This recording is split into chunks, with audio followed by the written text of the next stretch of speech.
Here's a thought-provoking and really odd question, one that you probably haven't thought of. What did Lazarus say?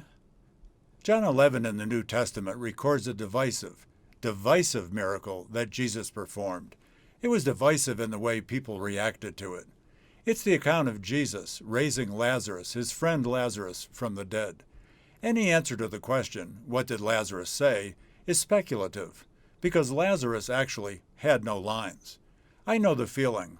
I once had a silent role in Giancarlo Menotti's Pulitzer Prize-winning opera, The Council. I was a secret police agent. We even had Giancarlo at our house for dinner. But back to John 11. Skeptic, you're already thinking, I don't believe that. I mean the raising from the dead thing, not the opera thing. But maybe you don't believe either one of them. So just watch and listen. Don't worry about believing. Just enjoy the story. It's really fascinating. Seeker, think carefully how you would react if you had been there. Many who were eyewitnesses that day believed in Jesus. It was the event that pushed them over the edge into believing. Seeker, maybe today's your day to believe in Jesus. And believer, a really simple question. What if you had been Lazarus? What if you had been Lazarus that day? So let me walk you through the events of John 11. Jesus' friends, the siblings Lazarus, Mary, and Martha, lived in Bethany. That's on the eastern slope of the Mount of Olives, about a 55-minute walk from Jerusalem. Lazarus was very sick, actually moments from death. His sisters sent word to Jesus. Jesus was about a day's journey away. They wanted him to come and heal their brother before he died. It was known that Jesus had healed a blind man, so healing Lazarus would certainly be possible. However, shortly after the messenger headed out, Lazarus died. When Jesus got the message, he stated that this sickness would not end in death. Not that Lazarus wouldn't die, he already had, but that at the end of the story, Lazarus would be alive. Jesus didn't rush to Bethany. He stayed where he was for 2 days. And in talking to his disciples, Jesus used a common euphemism for death, sleep, which they thought meant literal sleep. Jesus cleared that up with the words, Lazarus is dead. Then on the next day, Jesus and his disciples traveled to Bethany, humanly arriving 4 days late, but actually, spiritually, right on time. Many Jews were there consoling Mary and Martha. They were all still mourning Lazarus' death.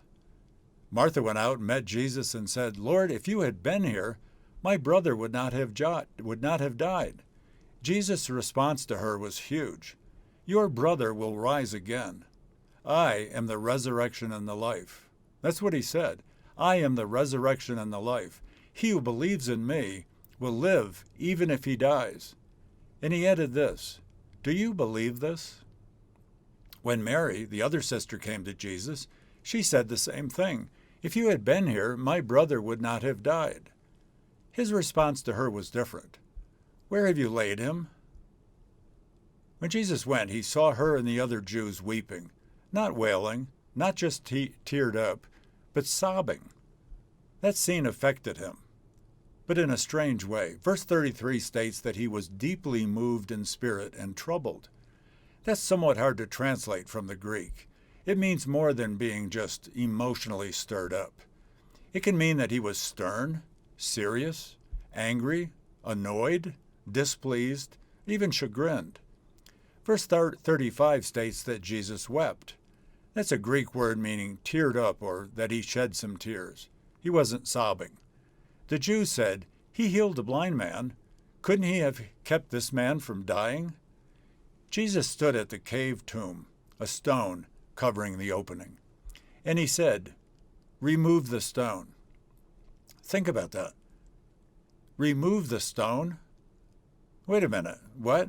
Imagine that you're at your brother's funeral, closed casket, but there's been no embalming, and someone tells you, 4 days later, after he died, lift the lid. I understand Martha's response. Very human, very natural.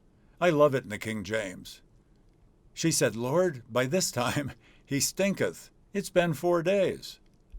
Some men, probably servants, rolled back the stone. I wonder if they held their breath. And Jesus shouted with a loud voice. Loud voice in Greek is a combination of two words, megas and phone. Megas, phone, megaphone. He shouted with a loud voice, "Lazarus, come forth." There must have been a long, tense silence.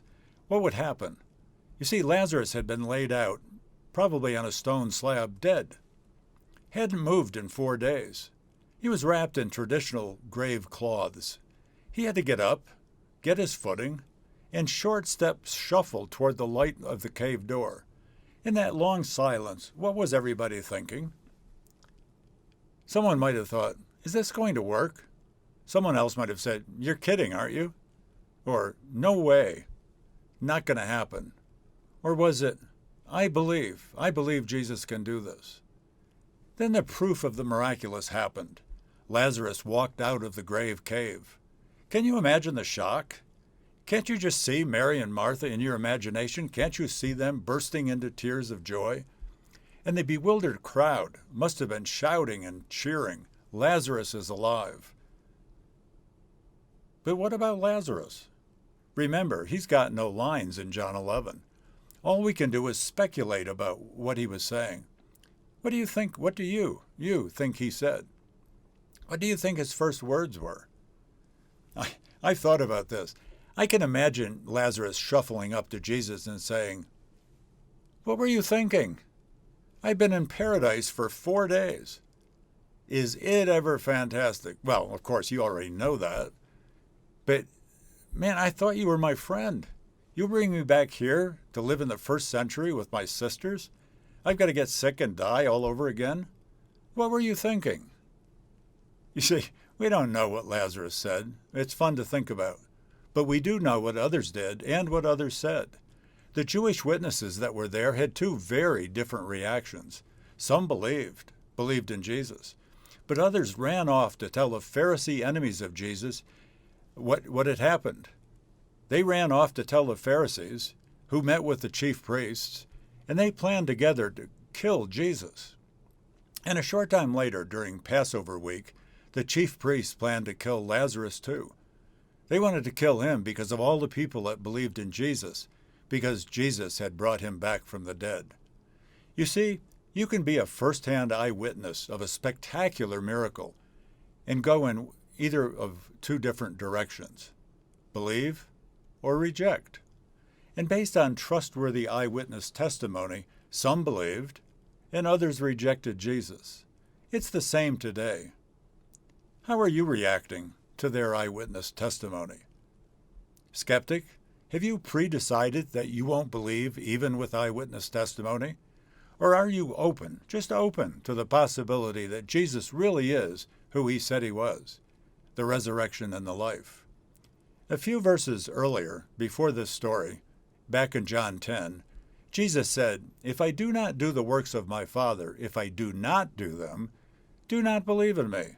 But if I do them, though you do not believe me," meaning his words, "believe the works, so that you may know and understand that the Father is in me, and I in the Father." And seeker, isn't it enough that Jesus raised Lazarus from the dead? Isn't it time that you believe, that you settle this once and for all? Just click the 911 God link at the bottom of the Just a Question homepage. It takes you to a video where I'll explain how you can get right with God, how you can be sure of your eternity. And believer, think on this.